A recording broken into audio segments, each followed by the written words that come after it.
Matthew left out a little.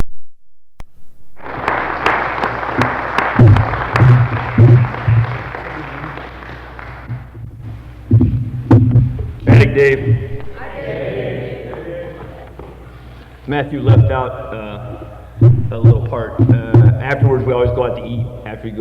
We always do after we leave a meeting. And he lived in the area, and Paul was new, because Paul had stopped doing what he was supposed to do. So we actually snuck into town and surprised him at the meeting.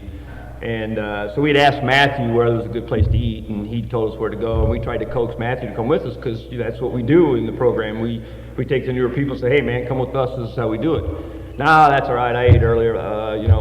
5-10 minutes later, Matthew came in where we were at. And to let you people know that the program works, Matthew's been here every day since that day. So, and all we did was ask him out for coffee. So that's just to let you know that the program works by simply just saying, hey, hang out with us, come over here and do what we do. And that's how I got the program when I first got here. It was that simple. It wasn't actually delivered that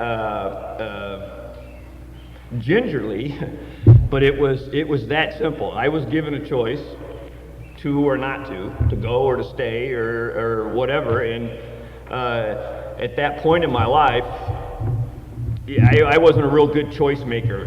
There wasn't a lot of things that I could pick to do that would come out on the positive side or the better side. And they would tell me that that's all right. That's all right. Just come and make a decision. If you can't make a decision, just come. If you don't know what to do, just stop doing what you were doing, and maybe you won't be doing the wrong thing. And so when I first got here, of course, like most people, I didn't have a problem. I had an old lady problem, and a boss problem, and an occupational problem, and a neighbor problem, and if all these things in my life could figure out what's going on, I probably wouldn't, have as much in my life. Well, through the steps of Narcotics Anonymous and the principles and working with the sponsor, I've come to find out that all the chaos and all of the screwed up relationships in my life, and that's another thing Narcotics Anonymous has given me, that my definitions have changed. I always thought when I heard relationship, that meant two people of the opposite sex naked, eventually at some point. But I have relationships with a boss, with a neighbor, with people in the fellowship. And in all those chaotic, screwed up, distorted, painful ending relationships, the only common denominator in every one of those was me. I was the only one thing in all those. Maybe it wasn't every boss, this problem. Maybe it wasn't every neighbor or every date or every whatever it was, and I wasn't able to look at that, or I was unwilling to look at that until I got to Narcotics Anonymous, and somebody just like, well, what role did you play in it? Or what are you willing to do to change that? And I would always been brought up prior to getting here is stop, don't, quit, stop, don't, quit, that, So I could accomplish that. I could stop, and eventually I would start to coast forward again. And I'd stop, I'd quit, and eventually start to coast forward again. Until I got to Narcotics Anonymous, they taught me to stay stopped. That's where I fail. I mean, I could stop. I couldn't stay stopped. I needed something to do once I stopped. In Narcotics Anonymous, it gave me that ability to change my mind, change my ideas and my attitudes. If not know what to think, just to stop thinking. If not know what to do, just stop doing. Period. Over and out. And probably one of the biggest benefits, or one of the biggest things Narcotics Anonymous has given me is me. And I remember my home group used to be in Belvedere when I first moved up to Illinois. I got clean in southern Florida. I guess to give you a brief qualification. And again, what I share is only my experience. This is not how you work Narcotics Anonymous. This is just how Narcotics Anonymous has worked for me, or hasn't worked for me when I don't work it. These are only my experiences or bits of my story that may or may not be beneficial or apply to you. But I didn't have a problem. The only valuable things I had in my house were things that weren't of value. Silverware, linen, pictures on the wall. I mean, literally, everything else that if I could have got 50 cents out of it, I sold it for 30 cents. I mean, that was it. I mean, everything was gone. And I didn't have a problem. I weighed 112 pounds. I didn't have a problem. I mean, it just, because I always was able to focus on someone else that was worse than me. Well, you know you got a problem when you get thrown out of the last house on the block, or you show up at a dope house with a handful of cash and they're like, go away. We don't want you here no more. I mean, and, but anyhow, on August 22nd of 1987, my wife, who was at that time 6 months pregnant, made a decision that she could no longer go on with what I wasn't giving her. No lights, no water, no food, no telephone, and besides all the other things. And so she made a decision that she needed to change for her and our unborn child. And I was gone out and about doing something, I don't know, getting a pack of cigarettes or something, whatever it was I was doing. And I come home and there was this letter laying on the table explaining this, that, I'm gone and I don't know that you'll ever see me, your unborn child, da da da da da. And my first reaction was like, woo! Because that was the only little tiny bit of responsibility that I was half-heartedly trying to hold on to. She was my wife, and that's what you're supposed to do. I mean, I wasn't doing it very well, but but that's where my disease had taken me. So, and she left. I didn't leave. She left. She got it right here in writing. She left. And I lasted for 3 more days. On August 25th of 1987, 2 individuals, one I knew vaguely, and only because my wife had found out that you have to go find 2 sterile people in your life that can help you get to a sterile place, and I didn't know any sterile people, so that's why I didn't know these 2 guys that came into my life. Anyways, they intervened into my life. This was probably my first God moment or whatever, that divine intervention. Because if they'd have been a minute sooner or a minute later, I would have been unavailable. I would have. I wouldn't have been at that spot. That door would have been closed, or that window would have been whatever. And on August 25th of 1987, in southern Florida, I got poured into a facility that introduced me to Narcotics Anonymous. And by following the steps and the principles and listening to what you people said, I have not had to leave Narcotics Anonymous since that day. So I got a little over 19 years and 9 months clean. And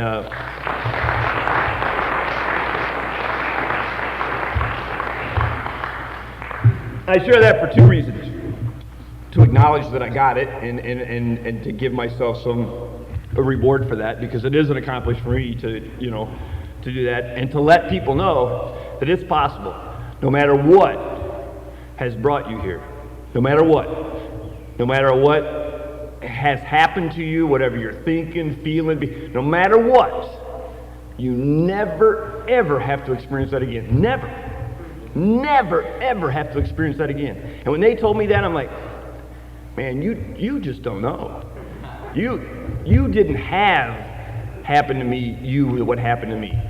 People didn't do to you, and at that point, I had no information in return to find out that it did. I only had what had happened to me, and it hadn't happened, only to me, and I was isolated in my world and couldn't tell some of the things that had happened to me, because some of them things I didn't even want to know they happened.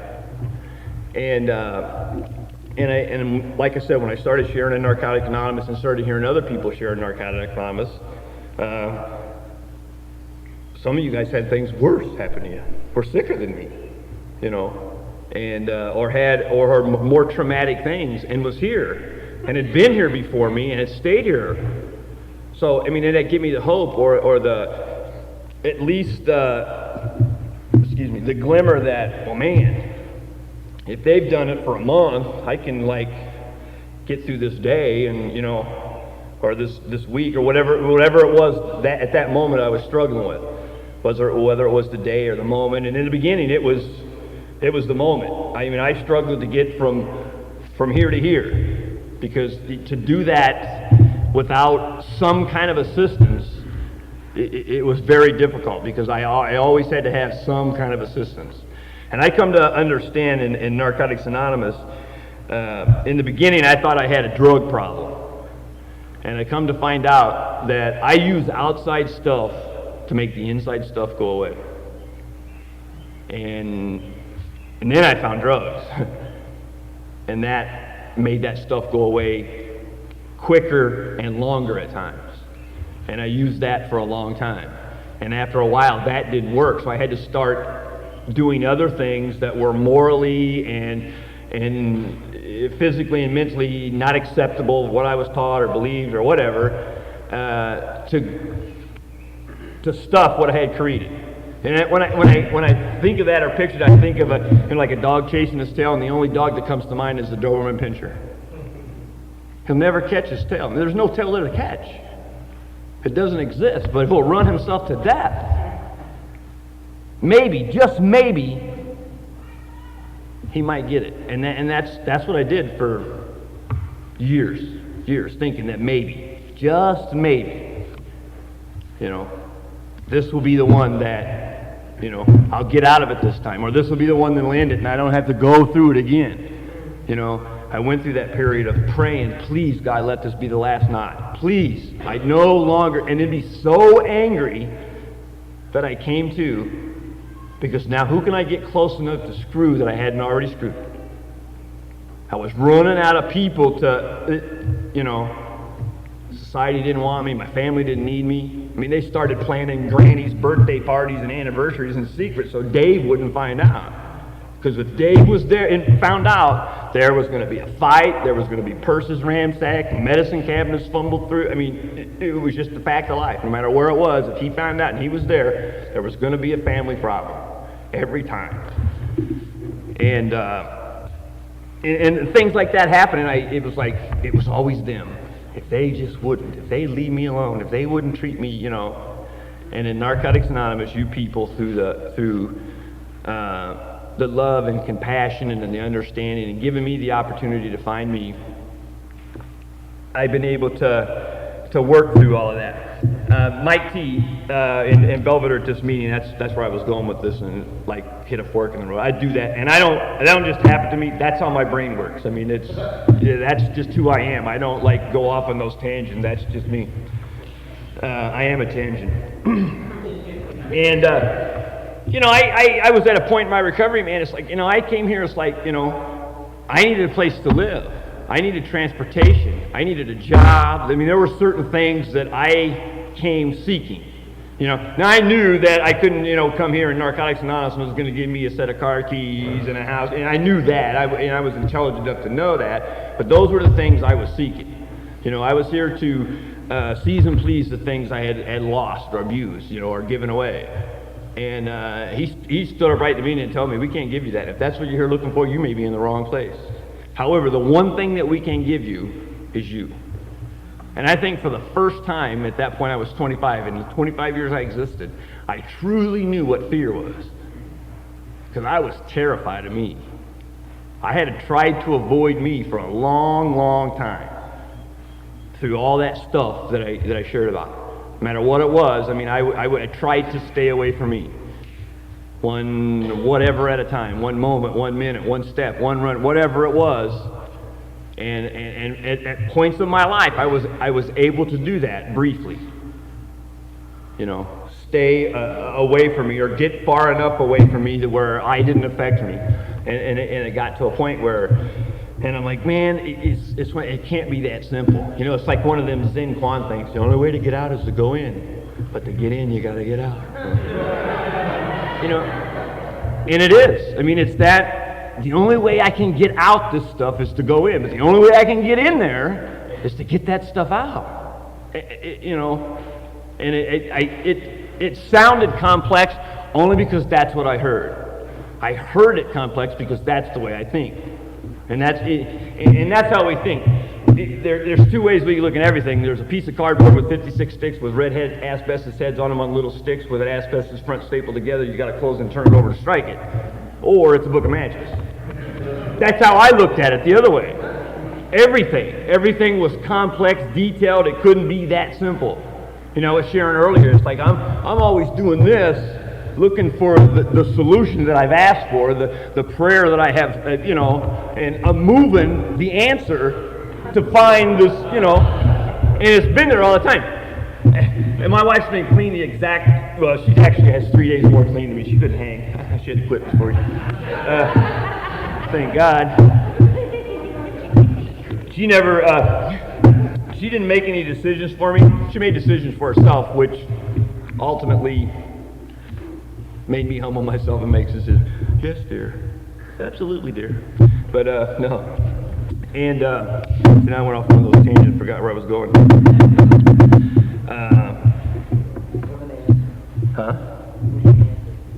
Moving the answer. Oh, yeah, I was moving it. I still don't know where I was going with that. That was like a half a thought ago. I'd already disposed of that and was moving on to something else. Anywho. But some of the decisions she had made in turn allowed me to make some decisions, and I found that to be true in Narcotics Anonymous in every aspect of my life. Other people will give me suggestions or make decisions, and I'm given the opportunity to choose what I want to do, to go or to stay, to follow or to lead, or to be a part of or not to be. And before I didn't know, it was like, come on, we're going to go do this. Okay. And we were talking earlier, somebody said something, and of course, we all felt like the rats following the flute. We just got up and, okay, let's go. We just blindly followed, and that's how I was prior to getting here. No direction, no discipline, no structure. And that's what Narcotics Anonymous has given me. I mean, I had all that stuff. I was taught right from wrong. I don't know that my parents gave me the best that they could. They gave me what they had. I don't know, who am I to judge that was the best? My parents are 16 and 15 years older than me. They did what they did when they did it. Now in Narcotics Anonymous, and you people have allowed me to learn that if there's something that I don't agree with, I can stop that by not repeating it. Now, I wasn't real content or pleased with the way my parents parented me, so I've chose not to parent that way. That's just my decision to do that. It doesn't mean that I parent better, I just parent differently, and it's and I had to get to that point where my daughters are like 3 and 4, now they're like 19 and 20, but they were 3 and 4, and I was in the other room, and I heard this big crash, boom. And they were fighting over them portable stereo boom boxes, and they're at the top of the stairs, and there's the stereo like in 2 pieces laying at the bottom of the stairs, and both of them wanted it, and now neither one of them had it. And I yelled at them both and told them both of them to get in the room. Why? She did it. I said, because I said so. And my youngest daughter looked at me, and she had the exact look in her eyes that I had felt when my father used to tell me that, because I said so, without an explanation, without any type of logic or, and I've learned today that everything has, I can give them an explanation. I'm making this decision because this is how it's going to impact you. You don't have to like it or agree with it, and I'm going to make these decisions until... And they stopped reacting to to me and to the discipline totally different. When I explained to them why I was you're doing this, so I have to do that. Not because I'm the dad and I said so, because your behavior warranted this. And I always just got, or wait till your father gets home. And then was terrified for the next 2 hours because he would never ask. Just, he'd go in the other room, whatever was said, and out he'd come. And being the oldest of 5, guess who was first in line? And that's it. And I grew up in a house, I just thought that was discipline. And when I met Susan, my wife, and we're going through different things, and then been clean for a while, and she, no, you used to get beat. I'm like, no, that's how you discipline kids back then. I'm like, and then she would tell what she knew or stories of it, and I'm like, yeah, I used to get beat, you know. But that was another one of them things that I'd do something on the outside not to have to feel that. And we were sharing earlier, a couple of guys in the Hilton that we're staying in down here, and I got real quiet because I envy. I don't have a relation. Both of my parents are living. I have a relationship with them. I love them. They're my parents. That's as far as it goes. When I got to Narcotics Anonymous, I hated them. It wasn't just the word that I said. I truly, passionately hated them for what they had done to me and about me and around me. And at that point in my life, 20 years ago, there was no hope or sign of forgiveness. Oh, you'll get to a point. Yeah, I'm not going to get to a point of anything, you know. And I did. I've cleaned my side of the street. My mother laughed in my face when I sat down and made my amends to her. It was difficult not to punch her or to get up and leave, but I would quiet myself and listen to what my sponsor was telling me in the back of my mind, and take a breath and wait for her to catch her breath before she rattled, you know, and just I kept saying what I was supposed to say and doing what I was supposed to do. And I love her. She's my mom. That's it. We don't get along. I don't understand her. I don't accept her. We're not buddies. We're not pals. She don't invite me. I don't invite her. And nowhere does it say a son has to do that or a mother has to do that. It says I need to love and honor and respect. That's it. I do. She's my mother. She brought me into the world. I love her. My father's the same way. And outside of that, but when I hear other people talk about the relationships that they have, or you know, and I was talking with John, I said I know I'm going to get to a point where they're gonna be gone for whatever reason, and I'm gonna feel that lack of or that loss that I didn't have. I mean, I don't feel it so much now because I mean they're there. They're not in my life, but they're there. But I mean, I'd imagine it's because I've had other people share that. It's going to have a real impact at that point. But Narcotics Anonymous got me through that. They're the only things that have gotten me through that, whatever the situation may be. And I'm real, I guess, grateful that those things have been given to me or implemented into my life.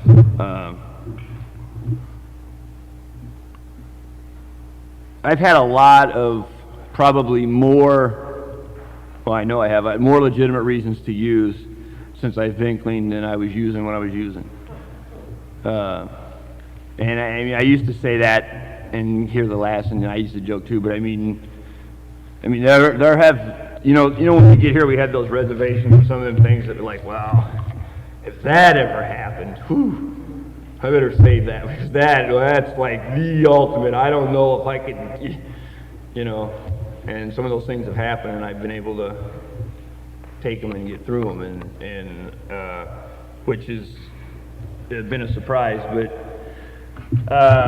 January of, well, actually in March of '86, my wife had our second daughter, and the whole time experienced bad heartburn and stuff. Well, that's what we thought it was. This was back in '86, and we had never missed a New Year's Eve function, nor had my daughters, since they were capable of going. And you know, my daughters have grown up probably like other babies have, and they used to, like, they were true addicts, because they'd go right up by Billy's speakers that were sitting on the floor that were 2 foot taller than them, and stand right in front of them and, you know, and dance. Anyways, on New Year's Eve of 2001, she was so sick that I opted not to go to the function with her. and my 2 daughters went.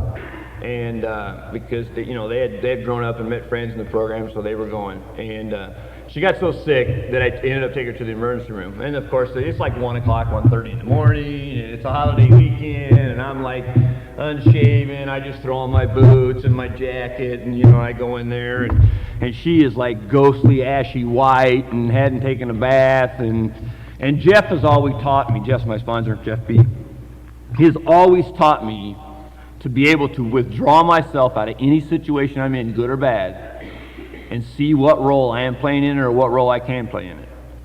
Well, at this point, this doctor comes in. Well, if I just give everybody a pain shot that comes in here and brings their wife in here to request a pain shot, that's all I do every night, you know.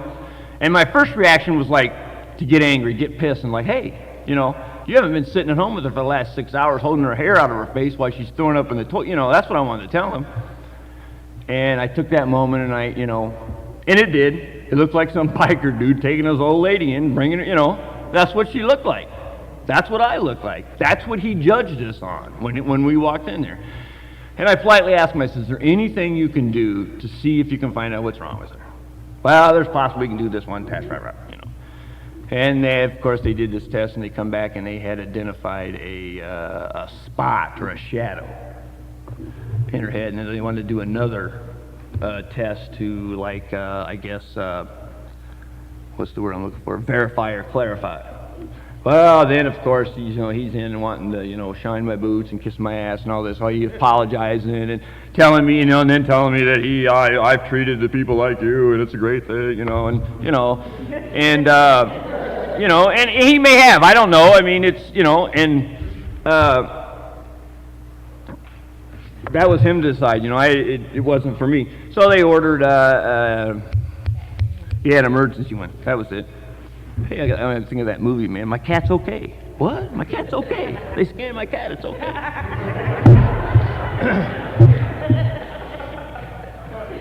Billy Bob. And so, you know, the short and I mean, they on January 18th, they're going to go in there. They're going to do some angio, whatever it is. They're going to go in through the groin and go in with a little camera and go look at the exact little teeny-weeny spot that they found. So basically, they can mark an X and get a three-dimensional picture of this so they can truly see what they're looking at. And the only benefit it has is for them, which ultimately has a benefit for her because they're going to, you know, cut off all her hair and drill a hole in her head, basically, you know. And if you know me, I mean, I have to... I share like that. I talk like that's what I am. I mean, it's not funny, it's not comical, but that's I try to make light of things or find the positive in everything. And so we go there and they tell me it's a 2-hour procedure, and you know this beeper's going to go off, and you come back through these double doors in here, and you know, and it's. So I get one of them beepers like they give you at the restaurant, and one of Susie's sponsees there, so I'm out like cracking. I'm thinking I'm out like an Outback or something, you know, and I'm like cracking jokes and stuff, you know. That's just because that's who I am. Well, about an hour and 20 minutes, it goes off. I'm like, well, cool, man. We're like 40 minutes ahead of schedule, you know. I'm doing the right thing for the right reason, so the right things happen, you know. So Liz picks up all of her stuff. I mean, we're at the hospital for like an afternoon. She's got like 3 or 4 bags and cups bigger than buckets, and but anywho. I walk through this set of double doors and it's like total pandemonium. I mean, there's blood on the floor, gauze blood everywhere.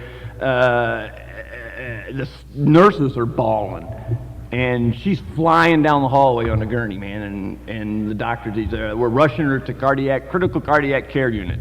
I'm like, I'm not like a rocket scientist, but cardiac is hard, and we weren't here for that. And we were here for like cranium, brain, you know. And during the procedure, they identified a 12-inch dissection in her aorta artery, and her blood pressure spiked to like 188 over 190. And if anybody knows anything,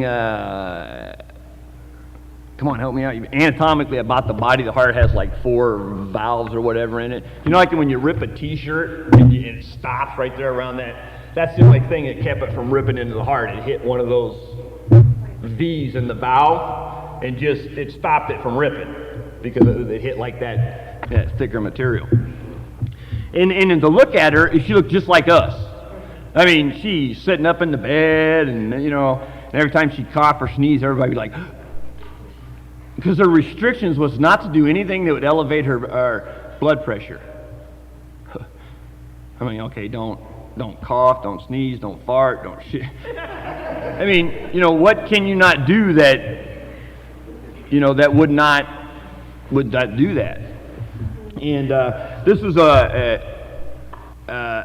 it's St. Anthony's Hospital, so it's a Catholic or religious-based hospital. And when you're checking in, they ask you if you need this or that. And I'm like, no, I'm not anti-anything. If that can be best used somewhere else, go right ahead with it.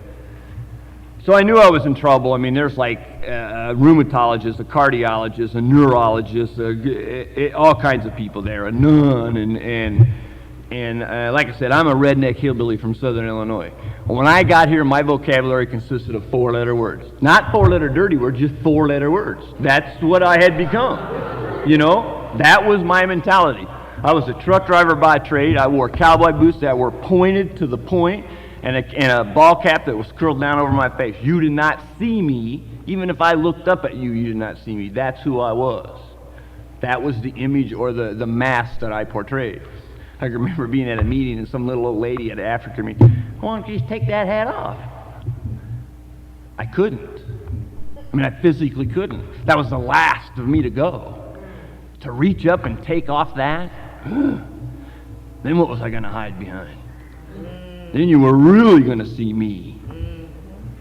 And I didn't want to see me, so I knew you didn't, want to see me. So, anyway, there are 212 social workers at this facility. And so they're all talking over the bed and stuff, and I'm understanding, like I said, I'm quick-witted enough to, know when to get out of a Mexican bar. And I'm smart enough to know that there is trauma and there's chaos, and, there's a possibility this could not be a happy ending. And I followed the cardiologist out, Dr. Harper. And I said, Doc, I'm a pretty simple guy, and I like things cut and dry. I said, you got to let me know what's going on, cut and dry. And he says, we don't expect her to be here tomorrow, and there's really nothing we can do. He says, you need to get with your daughters and make sure. He says, right now, she wouldn't even withstand the anesthesia if we put her out to go in and repair.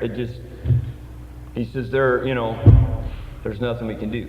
And I'm like, well, I didn't want it that simple, I'm like, you could have you know how we make those statements where we're entirely ready? Who actually has been entirely ready? Wow. I was that day, or I was given the opportunity to be that day. Now, they sent me this social worker up, and like I said, there's 212 at this facility. And at this point, I'm like, I could have passed out, I could have shit, but I don't know. I mean, I went blank mentally. I mean, and she's talking to me and asking me about living wills and daughters, and I'm hearing it but not listening, and answering generic, and she asked me that question, she said, well, are you ready for this? You think everything? I said, at this point, I think I'm entirely ready. And she smiled and kind of leaned back. She says, you don't care if I ask you where you came up with that statement, do you? She said, not everybody, uses that statement. I'm like, at that point, I felt comfortable telling her who I was and who Susan was, At that point, we had 13, 14 years, or 13 coming up on 14. Now, out of the 212 social workers, they sent me the one with 17 years in the other fellowship.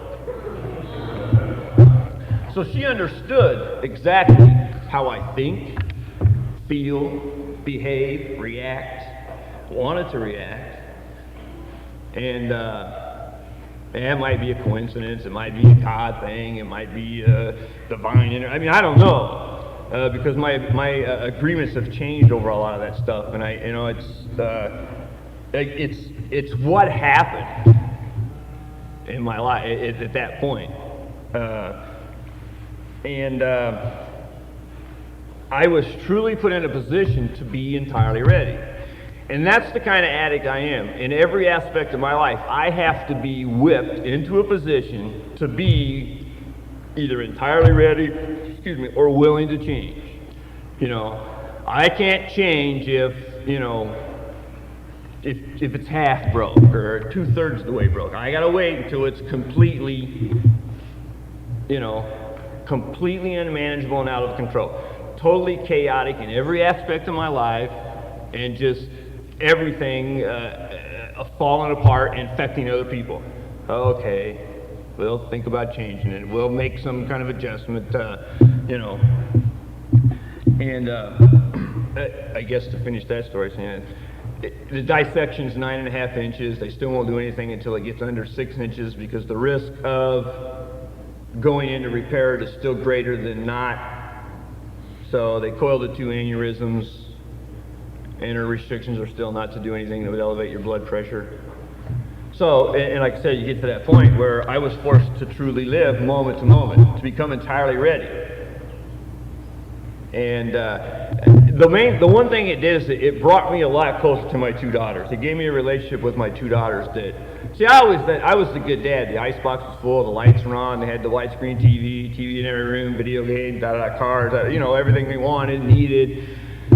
Loved and cared for them, kissed and loved you on the forehead, that stuff that daddies do, And, but there were points in my life I can remember, like when I was laid up with my back, they would walk down the length of the couch past me, give their mother a hug and kiss, jump up in her lap, give her a hug and kiss goodnight, walk all the way back past me and go to bed.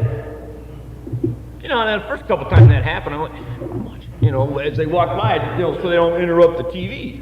I was on the couch, I was in a turtle shell for 6 months. I'd see this, every night for 6 months. And it got to a point where, like, hello, I'm laying right here, and I'm thinking this, and it's like, we can only give that what we get.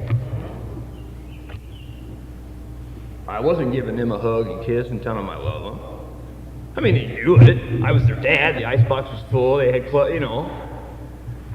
but I wasn't, so that event in 2000, so when I tell them that, and I try to do that when I leave the house, or if they're gone before me, if I go to bed, I physically give them a kiss and tell them that I love them and tell them goodbye, I'll see you later.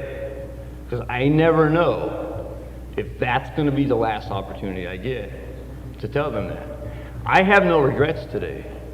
I have nothing left undone. I have made amends in a grassy field to a piece of marble. It sucks. Had to be done, I did it. I don't want to do that again. So I've made a decision to not to leave anything undone, to clean my side of the street while I'm capable of doing that. When I can do it. And again, it's not, I have an aunt that hates me more now today since I made my amends to her. She was better off not knowing verbally the things that I had done, and that hurt me in the beginning, because it was like, I'm thinking like, damn, why did I do that? I could have skated by on that one and been, and it wasn't about that. It was about me. It was about me being okay with the things that I had done. I wouldn't have felt okay still lying and letting her believe whatever it was that, I used to hear people say, nothing happens in HP's world by chance, and again, I have I don't know what it is, but I have agreements in my life. I've come to understand that everything that I was taught, or everything that I believe, was just that I was taught. And since I've learned principles and agreements in Narcotics Anonymous, some of the things I was taught to believe, I don't agree with anymore. Not that they're right or wrong, I just don't agree with them. And I have the ability to choose my own understanding of things. Some of our literature tells us that.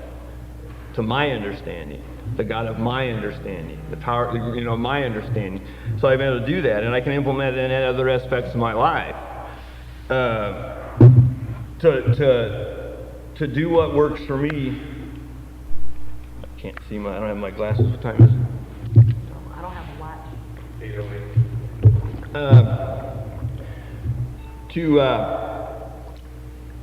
To do those things or to get those things is we are what we eat. We stink what we think. Type thing. You know, and my father-in-law gave me a little book when I first got into Power of Positive Thinking. I mean, he's always been a big believer or a pusher of, you know, the power, you know, think positive and positive things will happen. You know, the little training good, I think I can, you know, if we think we can, we will, or, you know, because as soon as we tell ourselves we can't, we won't, and, you know, most of our defeat is you know, 49% mental. You know, as soon as I don't think I can do it, I don't even attempt to do it. I mean, that's, you know, I wasn't fast enough or big enough to play football, so there ain't even any for me to try out. Because that way, if I don't try out and fail, I didn't fail. You know. So, I mean, little things like that in my life. But today I've come to understand that I follow some agreements that I try to be pretty impeccable with my words and my actions. I say what I mean, and I mean what I say. I mean, and it's, you know, I truly believe in the rigorous honesty and total commitment and the complete absence. It says right in our literature, those that find that formula have yet to fail to find recovery. Now, that don't mean the rigorous honesty that I walk up to you know, you're fat and ugly. You need to get a haircut. You know, it doesn't mean that. It means to my own self be true. You know, I need to practice that rigorous honesty with myself, not lie to me. See, before I can lie or con or hustle you or anybody else, I got to do what I'm going to do to you to me first, to convince me that I can get away with what I'm about to do. I practice on me. Everything that I'm going to do to somebody else, I got to practice on me to convince myself that what I'm about to do is. And then things that happen in my life, I take personally. Oh, that's about me. They're talking about me. They're laughing about me. They're, you know. And I need not to take things personal. It's not always about me. And if it was, big deal. I mean, you know, I try not to make assumptions.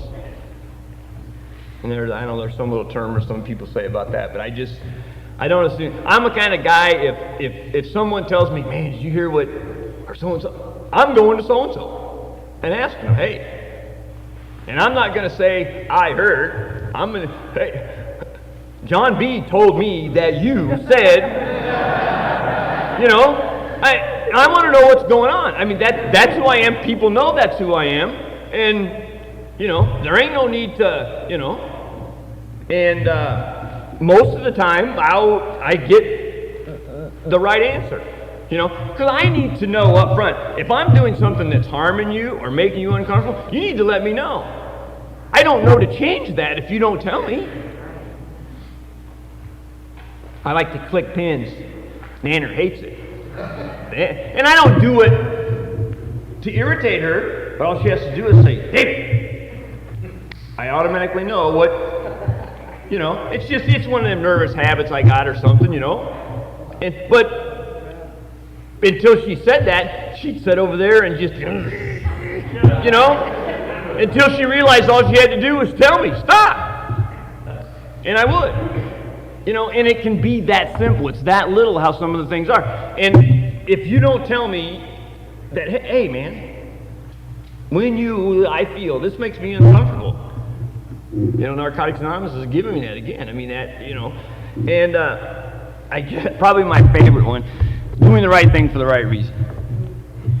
You know, and I don't have any energy for wasted energy, for negative energy, I truly can live in the moment, and what happened right now, it's gone. It's done. It's over with. And if there's nothing I can do about it, or if there is nothing that will benefit me in this one, I truly can leave it and move on. And there are people in my life that cannot understand that, or I'm like, if it has no positive impact or a benefit to my recovery or my well-being in this moment, it's not a part of me. It's not baggage that I need. It just isn't. And Narcotics Anonymous has taught me that. If I do the right thing for the right reason. And it talks about with the hope and the faith and the courage and the steps. And I was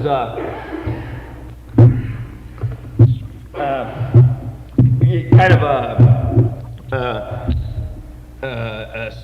a special weekend for me, and I have 3 children. I have a son that I had when I was in high school, and I have my 2 daughters. And my son is 26, and I was with him when he was born. He was born on the 25th of February in '81. Last time I seen him, he was 4 months old.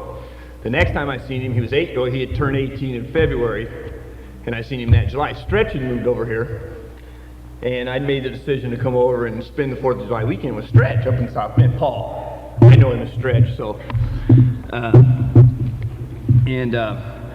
So I had got a hold of his mother and wanted to know if there was a possibility that I could talk to him, see him, or let him know that I was going to be in the area, and if he was interested. Hell, I didn't know if he was not interested. Maybe he's like, hey, I don't want that guy. I didn't know, but I wanted to at least open the door and give the opportunity, and I did. I got to go down and see him and spent 4 hours with him.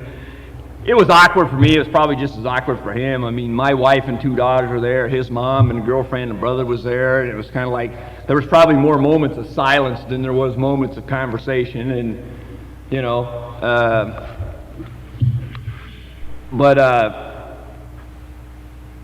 we parted and didn't. One of them things. Hey man, I'll call you, or I'll email you. All that kind of things that we do in life in general, and it's just out of sight, out of mind.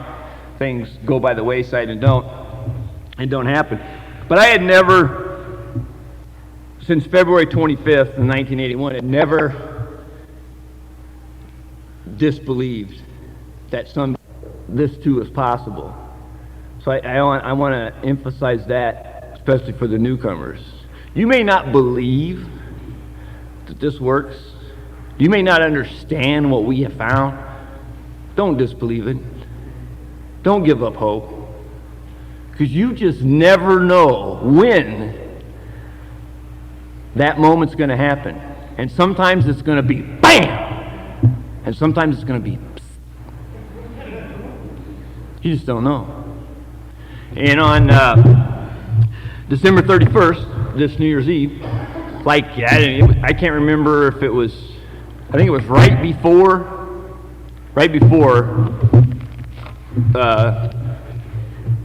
New Year's.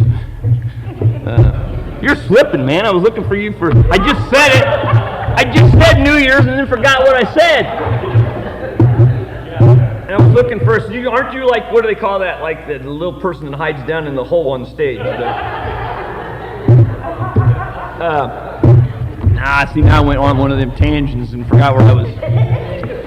And I have a party with my pals. I run with a pack of guys, and they're not my buddies, they're not my friends, they're my pals. I mean, I have a connection with 6 guys, and I'm the 7th one. It goes way deeper than, I've heard people say, man, I'd step in front of a bullet for you, and I feel that. I don't say that. I feel that. I would. When these people tell me they've got my back, I've never once, since they've been a part of my life, had to look and see if they've had it. I just haven't. When I was incapable of taking care of me, they did.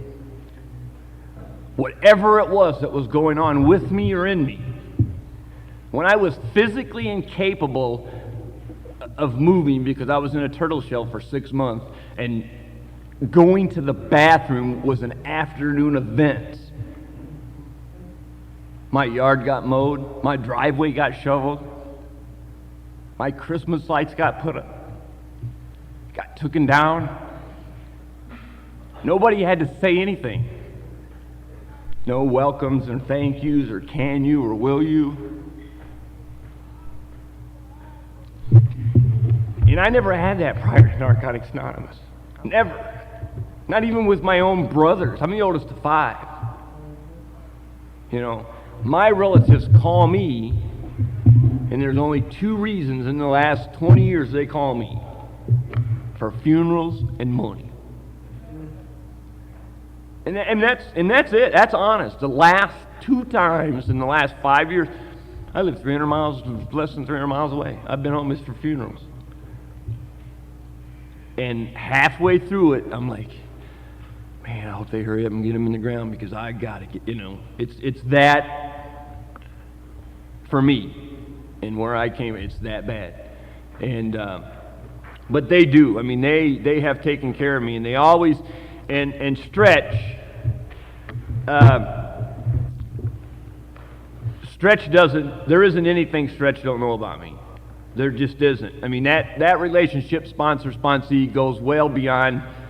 I mean, it just does. I mean, we have made a connection some 13 years ago, and I mean, it just does. And plus, he's a big burly guy, good to have on your side anyway. So, but and then my other buddy's the same size.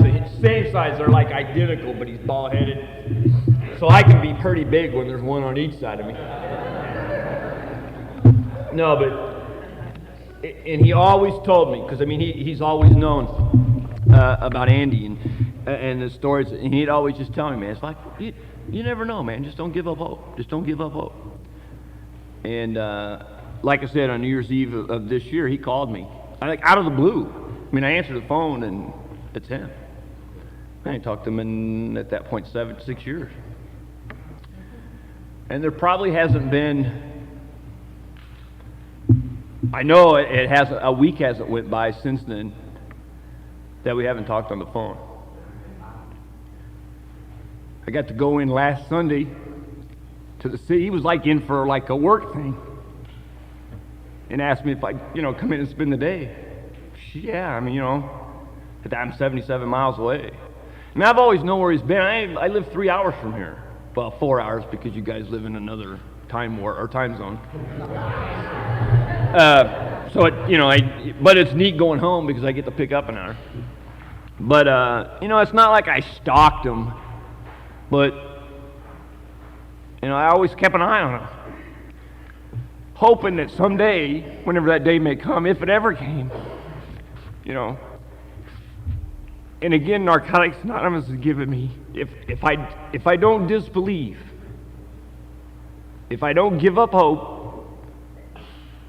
if I don't leave 5 minutes before, all that stuff that we hear as cliches, and we say it, and sometimes don't even feel it or mean it. We just say it because that's what they were saying when I got here, and they were saying it when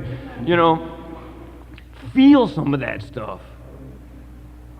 I'm here because my life depends on it. Now, when I came here, I was here because I was homeless and jobless and carless, and you're going to go to treatment. Oh, they got a bed, and I haven't eaten. Okay. I mean, and that ain't bullshit. That was like okay. Because I had no place to sleep. I hadn't eaten, I thought like going into a 7-Eleven and squatting down back by the coolers and down in an orange juice was healthy. At least I was getting my vitamin C. I got a cowboy button that I steer well, and there's a hole over here.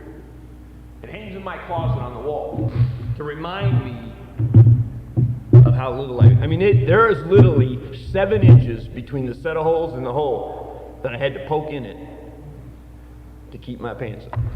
I didn't realize the human eye could sink that far into the skull. I mean, I'm 147 pounds. I'm a skinny bastard. Imagine me 35 pounds lighter than this. That don't mean you got to get like that, or that don't mean that if you don't get like that, that's just what I had to get like. I have to run into the wall 3 times to realize that there's a door there and it's open, and even after you've told me 4 times that it's. Don't disbelieve. I mean, this thing works. When I got here, I needed direction and discipline, and that's what I got. I was told to sit down and shut up. What I knew had got me in jails and institutions. Maybe I needed to shut up and start listening to what other people had to say. That kind of gave me a resentment, but okay. Something happened in that time. I don't know when or where. Almost likely in a disease. I don't know when I fell on the other side of the fence. I cannot pinpoint the exact moment. I know it happened. I know I was headed to that moment.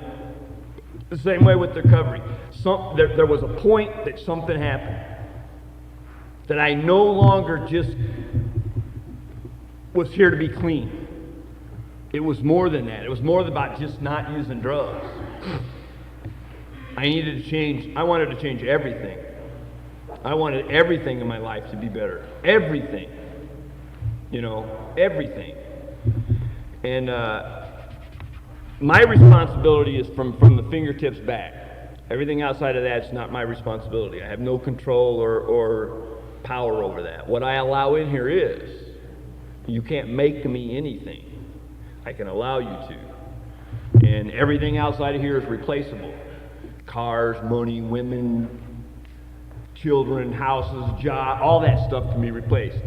But I'd done before, bonded, traded it, and bartered it, and loaned it, and all that stuff. Got it back, some of it I didn't get back. But once this is gone, once that internal, the only thing I got to worry about is that little 4x4. That's it. And the freedom that I have for me today is just me and Stretcher coming back. That we went down where Andy works and we're having dinner.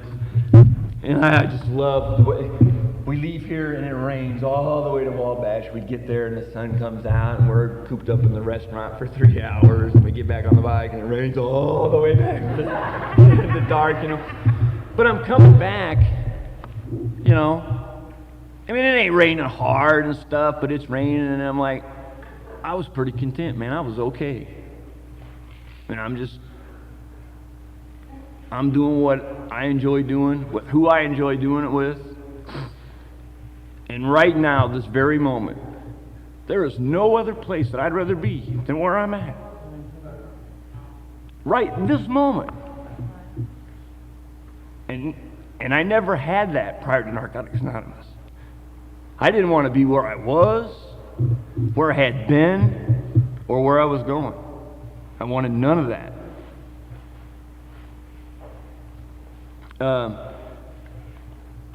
For those of you that are new or fresh in the program, stay. It works. You don't have to keep coming back. Stay. I am proof of that an addict, any addict, can lose the desire and find a new way to live. No matter what you think, feel, act, behave, no matter what happened to you, the biggest, nasty, darkest, scariest secret, 2 people already know, you and the person that you did it to. 3, the power of your understanding. So what's the big deal about sharing it with another human being? I mean, we're not as secretive or as unique or as whatever as we think we are when we get here. We're just lost with no direction and discipline. We need someone to lovingly and caringly tell us to. Narcotics Anonymous had to teach me how to eat and sleep and bathe, and I'd forgot how to do all that stuff correctly. I had to be retaught, reprogrammed, I knew right from wrong. Narcotics Anonymous has given me the ability to get to a point to stay stopped, and then make a decision. And then to live with that decision that I made. And resolve it if I don't like if the decision that I made didn't work. Okay then. Like Nancy always says, what role are you playing it? What do we got to do different for that?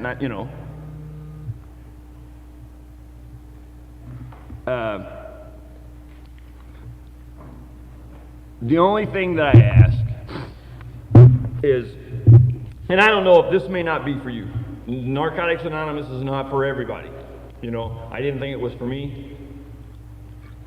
And look, and so far it's worked. And it's because I got out of the way and stopped running my mouth and I allowed the process to happen. I allowed you to love me when I was incapable of loving you or loving myself. And I didn't give up hope. And if you told me everything was going to be all right, I had enough faith to be, okay, you know, okay. If you don't, unasked a seat for those who do. I mean, I was told that the only reason I need to be here is because my life depends on it. The moment that leads to priority, you know, and when I'm here for anything else, my job, my family, my cars, my money, my whatever it is, when recovery comes second, it'll come second. Second to using, second to... I still go to 3 meetings a week. I still call Jeff every Wednesday night. A lot of the times, I will talk to his machine will call me, or through email. I have a contact on a daily basis with recovering addicts. You know, a minimum of 3 meetings a week. Every now and then, if I'm fortunate, my schedule and my social life allows me, I go to more. I just do. If I miss a doctor's appointment, I reschedule it. If something happens to me on my home group night, and there's other priorities in my life, and if I have to go do something else, a kid function at work or at school, or sometimes things happen. I just had a bad day at work and need to go home and take a shower and leave me alone. I reschedule it. I make it up. I can't go without Narcotics Anonymous. I can't. I can't function. I've tried it prior to getting here, and it just didn't work. This has been the only stability and discipline and direction that has worked for me. I've tried countless other things, and this is the only thing that's given me what I've got today. And I'm pretty tickled with what I got today. I'm all right with it. Now, tomorrow I don't know, because tomorrow I don't know. We'll work on that thing, but don't disbelieve that this thing works, and stay. I'm always grateful to be in any meeting. Thanks.